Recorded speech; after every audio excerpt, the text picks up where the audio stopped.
Hello. Hi, Roger. How are you? That's good. Okay. Sure, you're doing pretty good. So, how was your weekend? Awesome. Okay. Okay. So, something did happen this past weekend.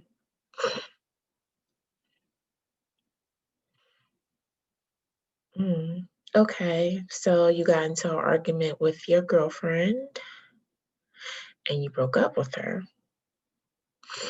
And can I ask what made you want to break up with her?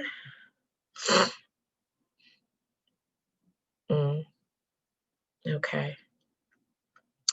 So, you feel that and I just want to clarify to make sure I'm understanding.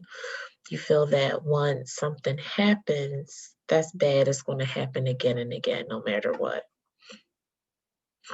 Okay, so you just wanted to avoid that feeling. Is that what I'm getting? Okay. So, why do you think you feel that way? Okay. Okay. So this happened before in school. So, the teacher, you had your hand up, and the teacher didn't call on you. So in return, you stop putting your hand up, correct? Okay, okay. So you feel that once something, I guess, bad happens in your mind, so you're not being called on or you having an argument, you feel like it's going to happen again, so you want to avoid it? Okay, okay. Just want to understand how you're feeling. So why do you think, what do you think is the cause for you feeling this way? Hmm. Okay. So it's just a way that you've always felt about things, if anything bad. All right. Okay. So I just have a question. What, so what if your girlfriend actually broke up with you because you guys had an argument and she felt the way you did? How do you think that would make you feel? Hmm. So you would feel hurt by that. Okay. Feel hurt? Mm. Okay. And you would kind of want more of an explanation? Okay. So, do you think that she might feel that same way right now? Okay. So you feel like that could be a possibility, but you still feel like you just rather, okay. Okay. So you just rather avoid the situation.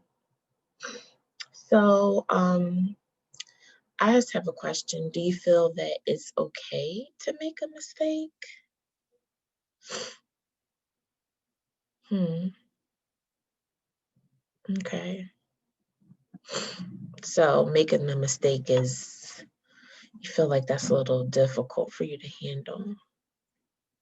Okay. So do you feel that having an argument is a mistake? Hmm. Okay. So you feel that having an argument is a mistake. And did you feel that raising your hand and not being called on was a mistake that you made? Hmm. Okay. Well, it's definitely natural to feel like you don't want to be, people don't want to be rejected or deal with confrontation. And that's a natural feeling. But just like you said, if you were in your girlfriend's shoes, you would want her to at least talk with you, right? And to be able to let you explain yourself. So she might feel that same way. Okay, so you don't want to deal with that, talk about that situation anymore. That's fine. How about can we talk about the situation with your teacher and about your teacher not calling on you? Okay. So, how about this? If you were in your teacher's shoes, let's think about this. So, how many students are in your class? About 25? Okay. Now, how many people can your teacher call on at one time? One? Okay. So there's 25 students, and your teacher can only call on one person at a time. So if your teacher called on someone else instead of you, does that mean your teacher is avoiding you, or they can only talk to one person at a time? Okay. So your teacher can only talk to one person. So do you think if you raise your hand again another time, you'll have another opportunity to answer a question? Because this is me, I guess I'm making this assumption. Does your teacher ask the class more than one question a class? Okay, so your teacher does. So your teacher, he'll call on more than one person during the class. Okay, and usually the people who raised their hand. Okay, awesome. So how about this? This could be something that we could work on for next session. Give you a little homework this week. I know you don't want to deal with the situation with your ex-girlfriend because that's a little too close to home, and you said it's just too emotional to deal with, which is fine. But how about we work on a situation with you in your classroom? Because if we know that you have one teacher and there's 25 students in a class, your teacher has to call on different students at different times, right? So just because he may overlook, I don't want to say overlooked you, there's just other students he has to call on. You just may have to keep raising your hand to see if you can get another chance, you think? Okay. So how about this? This is something that you could work on this week. How about whenever you raise your hand in class, make a note on how many times you get called on. Since you say he asks more than one question. And what class is this again? Okay, so it's history class. Okay. So I'm assuming there's a lot of discussion during class. That's even better. Okay, since there's a lot of discussion during class. And do you keep up with your reading and assignments? Okay, awesome. So how about this for next week? So you have history class every day. Okay. During your third period, you said? Okay. So I'm going to give you a little assignment to do. Take a tally of how many times you raise your hand and how many times you get called on. I think that'll be a good assignment for you.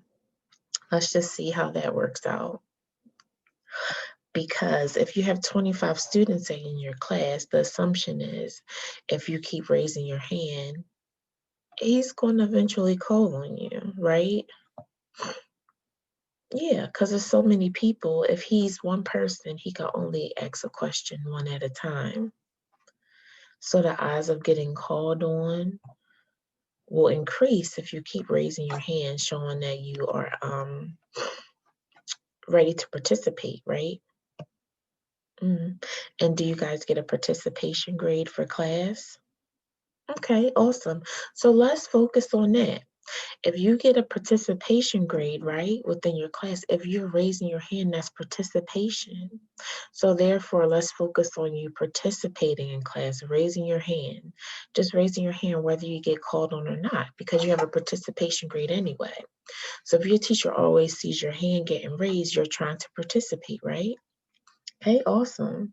So let's try not to think more about the rejection part of it. Because, yeah, rejection's hard and things can happen again, but that's okay. As long as you're raising your hand, you could be improving that participation grade.